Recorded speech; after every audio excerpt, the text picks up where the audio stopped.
ఒకసారి యోహాను సువార్త 10వ అధ్యాయం మనం చూద్దాం. 10వ అధ్యాయం యోహాను సువార్త 10వ అధ్యాయము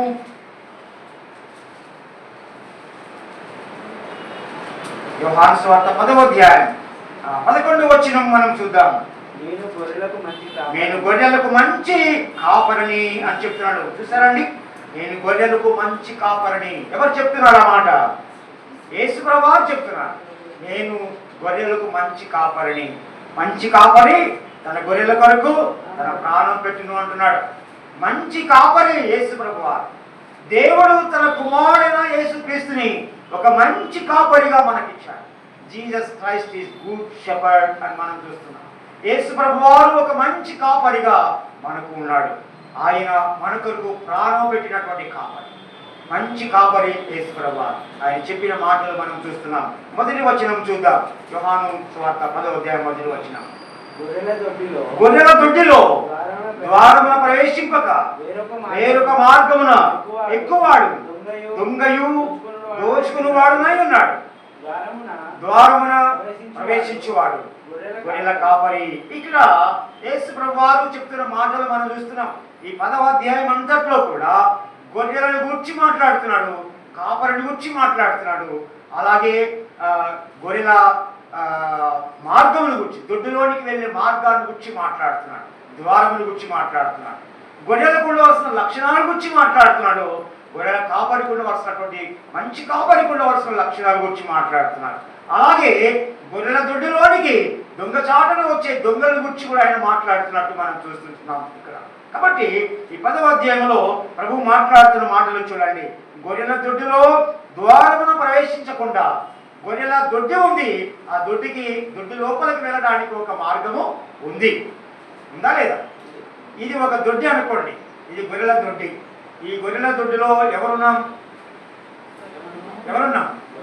మనమున్నాం. మనం అందరం కూడా ప్రభు యొక్క గొర్రెలం. మనమందరం ఈ దొడ్డిలో ఉన్నాం. ఈ దొడ్డిలోనికి రావడానికి ద్వారము ఇది కనుక ఆ ద్వారము గుండా కాపరి వస్తాడు. ఆ కాపరి ఆ ద్వారము గుండా వస్తాడు. కానీ ఈ ద్వారము గుండా వచ్చేవాడు గొర్రెల కాపరి.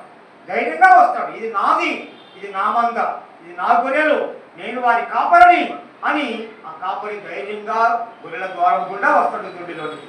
కానీ దొంగ అలా రాడు. దొంగ ఎలా వస్తాడంటే ద్వారము గుండా రాకుండా వేరొక మార్గం గుండా వస్తాడు, దొడ్డి దారిలో వస్తాడు. అలాంటి దొడ్డి దారిలో వేరొక మార్గమున వచ్చేవాడు దొంగ, దోచుకునేవాడు అని చెప్తున్నాడు. దొంగ దోచుకునేవాడు అంటున్నాడు. కాబట్టి ద్వారము గుండా వచ్చేవాడు గొర్రెల కాపరి. 2వ వచనం చూడండి. ద్వారమున ప్రవేశించేవాడు గొర్రెల కాపరి. ద్వారము గుండా వచ్చేవాడు గొర్రెల కాపరి. అతనికి ద్వారపాలకుడు గొర్రెల కాపరికి ఏం చేస్తాడండి? తలుపు తీస్తాడు. రండి అని ఓపెన్ చేస్తాడు. కాపరి వచ్చినప్పుడు ద్వారపాలకుడు, గేట్ దగ్గర ఉన్నటువంటి పాలకుడు, గేట్ వాచ్మ్యాన్ ఏం చేస్తారంటే ద్వారములు తెరుస్తాడు. కాపరి లోపలికి వస్తాడు కదండి. ఆయన లోపలికి వచ్చి గొర్రెలతో ఆయన ఉంటాడు. గొర్రెలతో ఆయన సహవాసం చేస్తాడు. ప్రభువు యేసుప్రభువు వారు ఒక మాట జ్ఞాపకం చేస్తున్నాడు. ప్రకటన గ్రంథము 3వ అధ్యాయం 20వ వచనం చూడండి. ప్రకటన గ్రంథము 3వ అధ్యాయం 20వ వచనంలో మనం అక్కడ చూస్తాం. త్వరగా తీసి చదవాలి. 20వ వచనం, 3వ అధ్యాయం 20వ వచనం. ఇదిగో నేను తలుపు నొద్ద నిలిచుండి తట్టుచున్నాను. ఎవడైనను నా స్వరము విని తలుపు తీసినడలా నేను అతని ఎద్దుకు వచ్చి అతనితో నేను నాతో కూడా అతను భోజనము చేయదుము. నేను జయించి నా తండ్రితో కూడా ఆయన సింహాసనం ముందు కూర్చుండిన ప్రకారం. చాలండి. ఇక్కడ ప్రభు చెప్తున్న మాట మనం చూస్తున్నాం. ఇదిగో తలుపు నొద్ద నిల్చుండి నేను తడుచున్నాను. ఎవడైనా నా స్వరముని తలుపు తీసినడలా నేను అతని దగ్గరికి వచ్చి కలిసి భోజనం చేస్తాను, అనగా సహవాసము చేస్తాం, ప్రేమ కలిగి ఉంటాం. అతడు నాతోనూ నేను అతనితోనూ కలిసి ఉంటామని చెప్తున్నాడు. కనుక హృదయం అనే తలుపు నొద్ద నిలబడి ప్రభు తడుతున్నాడు. హృదయం అనే డోర్ మనం ఓపెన్ చేయాలి. ఆయన స్వరాన్ని విని మనం హృదయం అనే తలుపును ఓపెన్ చేసినప్పుడు, ఆయనను మనం ఆహ్వానించినప్పుడు ఆయన మనలోనికి వస్తాడు. కాబట్టి గొర్రెల ద్వారము గుండా వచ్చేవాడు ఎవరు? కాపరి. ఆ కాపరికి ద్వారపాలకుడు ఓపెన్ చేస్తాడు. డోర్ ఓపెన్ చేసినప్పుడు ప్రభువు వస్తాడు. ఆయన కలిసి మనతో సహవాసం చేస్తాడు. ఆయన కలిసి మనతో ఉంటాడు. ఆయన మనతో ఉండటానికి ఆయన ఇష్టపడతాడు. మనతో సహవాసం చేయడానికి ఆయన ఇష్టపడతాడు. ఆయన సహవాసానికి మనం పిలువబడ్డాం. ఆయన సహవాసానికి మనం పిలువబడి ఉన్నాం. కాబట్టి ఇంకో మాట మనం చూద్దాం. అతనికి ద్వారపాలకుడి తలుపు తీయను, గొర్రెలు అతని స్వరము వినును. ఇక్కడ మనం చూస్తున్నాం, గొర్రెలు అతని స్వరము వినును. అతడు తన సొంత గొర్రెలని పేరు పెట్టి పిలిచి వాటిని వెలుపలికి నడిపించును. మరియు అతడు తన సొంత గొర్రెలన్నిటినీ వెలుపలికి నడిపించినప్పుడెల్లా వాటికి ముందుగా నడుచును.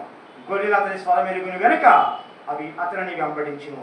అందిన స్వరము అవి ఎరుగవు గనుక అన్నింటిని ఎంత మాత్రమును వెంబడింపక వారి యుద్ధ నుండి పారిపోవని మీతో నిశ్చయముగా చెప్తున్నాను అని వారితో అనెను. ఈ సాదృశ్యము యేసు వారితో చెప్పిన కానీ ఆయన తనతో చెప్పిన సంగతులు ఎట్టివో వారు గ్రహించుకొనలేదు. యేసు ప్రభు వారు ఒక సాదృశ్యాన్ని చెప్తున్నారు. గొర్రెలు, దొడ్డి, అలాగే దొంగ మార్గమున వచ్చేవారు, అలాగే ద్వారం గుండా వెళ్ళే కాపరి, ఈ విషయాలు ఒక సాదృశ్యంగా చెప్తున్నారు. యేసు ప్రభు వారే మంచి కాపరిగా ఉన్నారు. ద్వారము నేనే అని చెప్తున్నాడు ఆయన. ఆ వచనం 7వ వచనం మనం చూస్తాం చూడండి. కాబట్టి యేసు మరలా వారితో ఇట్లనెను, గొర్రెలకు ద్వారమును నేనే. నాకు ముందు వచ్చిన వారెవరు? దొంగలు, దోచుకునేవారు. గొర్రెలు వారి స్వరము వినవు అంటున్నాడు. నా స్వరము, నా గొర్రెలు నా స్వరం వింటాయి అంటున్నాడు. ఈ గొర్రెలు దొడ్డి ఇది. ఈ దొడ్డిలో గొర్రెలు మనము. ఈ గొర్రెల దొడ్డిలోనికి రావాలంటే ద్వారము అది. ఆ ద్వారం గుండా, ఆ ద్వారం ఎవరు అంటే యేసు ప్రభు వారే. ద్వారమును నేనే అంటున్నాడు. అనగా గొర్రెల దొడ్డిలోనికి ప్రవేశించేటువంటి మార్గము ఎవరంటే యేసుక్రీస్తే. యేసు ప్రభు వారు చెప్తున్నారు. యోహాను సువార్త 14వ అధ్యాయం 6వ వచనం. యోహాను సువార్త 14:6లో మనకు తెలుసు ఆ వాక్యము. నేనే మార్గము, సత్యము, జీవమునై ఉన్నాను అంటున్నాడు. నా ద్వారానే తప్ప అంటున్నాడు. నేనే మార్గము. యేసు ప్రభు వారే మార్గమై ఉన్నారు. దొడ్డులోనికి మనం ప్రవేశించాలి అంటే, గొర్రెల దొడ్డులోనికి మనం ప్రవేశించి అందులో ఉండాలి అంటే యేసు ప్రభు వారే ద్వారము. ఆయనే మార్గమై ఉంటున్నారు. కనుక ఆయన మార్గము కాకుండా వేరొక మార్గంలో వచ్చేవారు దొంగలు, దోచుకునేవారు అనే విషయాన్ని ఇక్కడ ప్రభువు చెప్పిన మాటను మనం చూస్తున్నాం. యేసు ప్రభు వారే మార్గమై ఉన్నారు, ఆయనే ద్వారమై ఉన్నారు అంటున్నాడు. ఆ తర్వాత ఇక్కడ గొర్రెలకు ఉండవలసిన లక్షణాలు ఏమిటి అంటే, గొర్రెలు కాపరి స్వరాన్ని వింటాయి కదండి. కాపరి స్వరాన్ని వింటాయి. ప్రభు అదే చెప్తున్నాడు. అన్యుల స్వరము అవి వినవు. ఎందుకంటే నా గొర్రెలు నా స్వరము వింటాయి అంటున్నాడు. నా గొర్రెలు నా స్వరం వింటాయి. అన్యుల స్వరము వినవు. ఒకవేళ అన్యులు స్వరం విన్నా అవి చెదిరిపోతాయని చెప్తున్నాడు. కనుక గొర్రెలు కాపరి స్వరాన్ని గుర్తిస్తాయి. ఇప్పుడు గొర్రెలు కాసుకునే వాళ్ళ దగ్గరికి వెళ్ళండి. గొర్రెలు మనం పిలిస్తే మన వెంట వస్తాయా? మన స్వరం వినవు, మన వెంట రావై. మనం వెళితే అవి చెదిరిపోతాయి. అదే గొర్రెల కాపరి నిత్యము వాటితో ఉంటూ, వాటితో కలిసి తిరుగుతూ, వాటిని మేపుతూ, వాటికి వాటర్ పెడుతూ ఉన్న కాపరి వాటిని పిలిచారనుకోండి, అవి వెంటనే పరిగెత్తుకుని వెళ్ళిపోతాయి కాపరి వెనక. తమ కాపరి స్వరము ఎలా ఉంటుందో గొర్రెలకు తెలుసు. వేరే స్వరం ఎలా ఉంటుందో వాటికి తెలుసు. కాబట్టి కాపరి యొక్క స్వరాన్ని గుర్తించగలవు గొర్రెలు. అలాగే నా గొర్రెలు నా స్వరాన్ని వింటాయి. నా గొర్రెలు నా స్వరమును గుర్తిరుగును అని చెప్తున్నాడు. మనము ఎవరి స్వరాన్ని విని గుర్తించాలి? మన కాపరి యొక్క స్వరాన్ని మనం గుర్తించాలి. మన కాపరి యొక్క స్వరమును గుర్తించాలి. మన కాపరి స్వరాన్ని మనం వినాలి. ఆ స్వరము ఎలా వినబడుతుందంటే ఏదో కలలో వచ్చి గుసగుస మాట్లాడినట్టు కాదు వినబడేది. వాక్యము యొక్క స్వరాన్ని ఆయన మనతో వినిపిస్తున్నాడు. ఆయన యొక్క వాక్యము యొక్క స్వరాన్ని మనం విని గుర్తించాలి. ఇది నా ప్రభు యొక్క స్వరమేనా? ఇది నా ప్రభు చెప్పిన మాటేనా? లేకపోతే కల్పించి బోధించినటువంటిదా? ఇది కల్పించి చెప్పినటువంటి స్వరమా అని, ఇది మానవ కల్పితమా లేదా ఇది నా ప్రభువు నా కాపరి చెప్పినటువంటి శ్రేష్టమైన వాక్యమా అని గుర్తించవలసినటువంటి ఆ బాధ్యత గొర్రెలకు ఉంది. కాబట్టి ఇక్కడ అదే చెప్తున్నాడు, నా గొర్రెలు నా స్వరం ఎరుగును. గొర్రెల యొక్క లక్ష్యం ఏంటంటే కాపరి స్వరాన్ని వినాలి, కాపరి స్వరాన్ని గుర్తించాలి. తర్వాత ఇంకొక లక్షణం గొర్రెలకి ఏమిటంటే కాపరిని అవి వెంబడించాలి. కాపరిని వెంబడించాలి. అన్యులను కాదు వెంబడించేది, దొంగలను కాదు వెంబడించేది, మోసగాడులను కాదు వెంబడించేది, ఎవరిని వెంబడించాలంటే మంచి కాపరిని, గొర్రెల కొరకు ప్రాణం పెట్టే కాపరిని వెంబడించాలి. అదండి, కాపరిని వెంబడించాలి. అవి నన్ను వెంబడించును అంటున్నాడు ఆయన. కాబట్టి గొర్రెలు కాపరిని ఫాలో అవ్వాలి. మనం ఎవరిని ఫాలో అవ్వాలి? ఎవరిని ఫాలో అవ్వాలి? యేసు ప్రభువుని మనం ఫాలో అవ్వాలి. మనం అందరము యేసు క్రీస్తుకి ఫాలోవర్స్. అవునా? మనుషులకు కాదు మనం ఫాలోవర్స్ని, మనుషులను కాదు మనం వెంబడించాల్సింది. మనం వెంబడించాల్సింది మన కాపరిని మనం వెంబడించాలి. మన ప్రభువు అయినటువంటి క్రీస్తు యొక్క కాపరిని మనం వెంబడించాలి. ఆయనను మనం ఫాలో అవ్వాలి. 12 మంది శిష్యులు ఎవరిని ఫాలో అయ్యారు? యేసు ప్రభువుని ఫాలో అయ్యారు. 12 మంది శిష్యులు ఎవరికి ఫాలోవర్స్గా ఉన్నారు? వాళ్ళు యేసుక్రీస్తు మాత్రమే వాళ్ళు ఫాలోవర్స్గా ఉన్నారు. యేసుక్రీస్తుని మాత్రమే వాళ్ళు వెంబడించారు. ఆయన అడుగు జాడలలో నడిచారు. వాళ్ళు ఆయన చెప్పిన ప్రతిదీ నడుచుకున్నారు. వాళ్ళు ఆయన కొరకు ప్రాణాలే ఇచ్చారు. కాపరి గొర్రెల కొరకు ప్రాణం పెడితే కాపరి కొరకు గొర్రెలు ప్రాణం పెట్టారు. అపోస్తలులందరూ కూడా ఒక్క అపోస్తలుడు తప్ప, ఎవరు ఆయన? ఒక్క అపోస్తలుడు తప్ప మిగిలిన వారందరూ ప్రాణం పెట్టారు. యోహాను తప్ప, ఒక్క యోహాను తప్ప మిగిలిన అపోస్తలులందరూ కూడా బలి అయిపోయారు. కాపరి కొరకు ప్రాణం పెట్టారు. ఆయన మా కొరికే ప్రాణం పెట్టాడు. మేము ప్రాణం పెట్టడం ఒక లెక్కనా అనుకున్నారు. ఆయన కొరకు బలి అయిపోయారు. వాళ్ళు రకరకాలుగా హింసింపబడ్డారు కాపరి కొరకు. ఒక యోహాను మాత్రమే సాధారణంగా ఆయన మరణించారు. ఆయన కూడా మరణం వరకు కాపరి కొరకు పోరాడుతూనే ఉన్నారు. కాబట్టి కాపరిని మాత్రమే వాళ్ళు అపోస్తలులు వెంబడించారు. అలాగే మనము వారి ద్వారా ప్రభు ఇచ్చిన బోధని మనం అనుసరించాలి. అపోస్తలుల బోధని మనం వెంబడించాలి. అపోస్తలుల బోధ రూపంలో ఆయన స్వరము మనకు వినబడుతుంది, మన కాపరి స్వరము. ఆ బోధని మనం ఫాలో అవ్వాలి. ఆ బోధకే మనం ఫాలోవర్స్గా ఉండాలి. ఆ బోధన మాత్రమే మనం అనుసరిస్తూ మన మరణం వరకు కూడా కాపరి స్వరాన్ని వింటూ మనం వెంబడించాలనే విషయాన్ని ఇక్కడ దేవుని వాక్యంలో మనం చూస్తుంటున్నాం. తర్వాత కాపరికి ఉండవలసిన లక్షణాలు గురించి కూడా మనం చూస్తాం. కాపరి మంచి కాపరిగా ఉండాలి. తర్వాత ద్వారము గుండా ప్రవేశించేవాడు మంచి కాపరి. ద్వారము గుండా ధైర్యంగా వచ్చేవాడు, దొంగ చాటులో వచ్చేవాడు కాపరి లక్షణం కాదు. అలాగే కాపరి యొక్క లక్షణం ఏంటంటే ప్రాణం పెట్టేటువంటి లక్షణం. గొర్రెల కొరకు అవసరమైతే తన ప్రాణమును త్యాగము చేసేటువంటి వాడు, అవసరమైతే త్యాగము చేసేటువంటి కాపరిగా ఉండాలి. అలాగే మంచి మేతలు పెట్టే కాపరిగా ఉండాలి. మంచి వాక్యాన్ని అందించేటువంటి కాపరిగా, జీవజలాలను ఇచ్చేటువంటి కాపరిగా ఉండాలి అనే విషయాన్ని ఇక్కడ మనం చూస్తున్నాం. అలాగే గొర్రెలకు ముందు ఉండి నడిపించేటువంటి కాపరి ఒక మంచి లక్షణము అనే విషయాన్ని ఇక్కడ మనం చూస్తుంటున్నాం. అలాగే గొర్రెలు దారి తప్పిపోతే వాటిని సరైన మార్గంలో నడిపించేటువంటి లక్షణము కాపరిది. అలాగే గొర్రెలు బలహీనంగా ఉంటే ఆ గొర్రెల కొరకు ప్రార్థన చేసేటువంటి లక్షణము కాపరిది. ఒకవేళ గొర్రెలు రోగముతో ఉంటే వారి కొరకు పరామర్శించేటువంటి లక్షణము మంచి కాపరిది అనే విషయాన్ని దేవుని వాక్య భాగంలో మనం చూస్తుంటున్నాం. కాబట్టి ఇక్కడ మంచి కాపరి ప్రభు అయినటువంటి యేసుక్రీస్తు మనకు ఉన్నాడు అన్న సంగతి ఇక్కడ మనం చూస్తుంటున్నాం. ఆ తర్వాత ప్రభు ఇంకొక మాట చెప్పారు. ఒకసారి మనం చూద్దాం. 16వ వచనం, యోహాను సువార్త 10వ అధ్యాయం 16వ వచనంలో మనం చూద్దాం. చూడండి. ఈ దొడ్డివి కాని వేరే గొర్రెలను నాకు కలవు, వాటిని కూడా నేను తోలుకొని రావెలను, అవి నా శ్రమ వినను. అప్పుడు మంద ఒకటియు గొర్రెల కాపరి ఒక్కడును అగ్గును అని చెప్తున్నారు. చూసారండి, ఈ దొడ్డివి కానీ వేరే గొర్రెలు కూడా ఉన్నాయని చెప్తున్నారు ఆయన. ఈ దొడ్డిలో ఉన్నాయి గొర్రెలు, కానీ ఈ దొడ్డిలో కానీ వేరే గొర్రెలు కూడా ఉన్నాయంటున్నాడు. ఈ దొడ్డి అనగా ఎవరు ఏర్పాటు చేసిన దొడ్డి? యేసు ప్రభువారు ఏర్పాటు చేసిన దొడ్డి. ఆ దొడ్డిని గుర్చి సృష్టికర్త అయిన దేవుడు ఎస్కేలో జ్ఞాపకం చేశాడు. మనం చూసాం. ఇశ్రాయేలు యొక్క ఉన్నత స్థలముల మీద వాటికి నేను దొడ్డి ఏర్పాటు చేస్తాను, ఆ దొడ్డిలో నా గొర్రెలని పడకుండా పెడతాను, ఆ గొర్రెలకి నేను కాపరిగా ఉంటాను అని చెప్పాడు కదండి. ఆ దొడ్డి ఇశ్రాయేలు పర్వతముల మీద అనగా ఇశ్రాయేలులందరినీ కూడా యెరూషలేముకి నడిపించి, మరి స్వదేశానికి నడిపించి అక్కడ అందరిని ఏకము చేసి పర్వతముల మీద యెరూషలేములో దొడ్డి ఏర్పాటు చేశాడు. ఆ దొడ్డికి కాపరిగా తన కుమారుడైన క్రీస్తుని ఏర్పాటు చేశాడు. ఇక్కడ ఆయన మాట్లాడుతున్నాడు, ఈ దొడ్డిలో ఉన్న గొర్రెలు నాకున్నాయి, ఈ దొడ్డివి కానీ వేరే గొర్రెలు కూడా నాకు కలవు అంటున్నాడు. అంటే అందరూ ఆయన బిడ్డలే కదండి. ఈ లోకంలో ఉన్న ప్రతి ఒక్కరు కూడా ఆయన సృష్టించినటువంటి వారే.